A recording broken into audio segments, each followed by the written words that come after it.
America is gripped by a full-blown crisis. Law and order has broken down.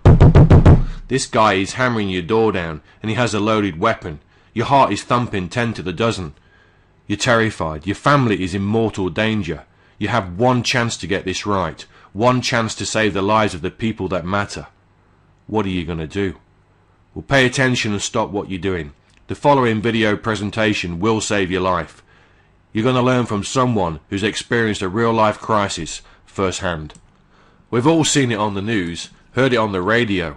The shocking disasters, the earthquakes, the trouble spots, the other side of the world. It's always someone else's problem, something we'll never have to deal with, right?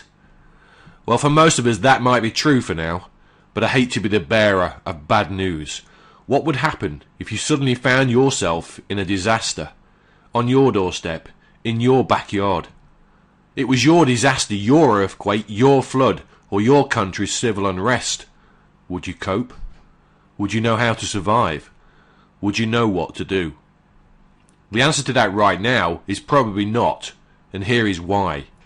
Our governments have been lying to us. In fact, the whole of the Western world, the middle classes, the backbone of any country or society, the people who pay their taxes, law-abiding citizens, are getting squeezed. And we've been lied to. Our great countries are on the edge, not just from climate change, but from economic collapse. Our countries are basically bankrupt, and there's no spare cash. If we're a business, the foreclosure sign would have been long gone. Our world as we know it right now is on the brink, teetering on the edge. We're so deep in debt, there's not enough paper to write down all the zeros. Something is about to happen, and this is what worries me.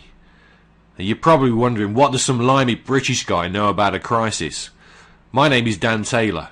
I'm an ex-Special Forces soldier. My motto is simple: hope for the best, prepare for the worst. I've served in different war zones around the world. I've been in crisis situations that for most people would seem like a living hell. I've worked with American SEAL units fighting side by side on the battlefield, and trained Green Berets in survival techniques at Fort Lewis, Washington State. And now I'm ready to share these very important survival methods with you.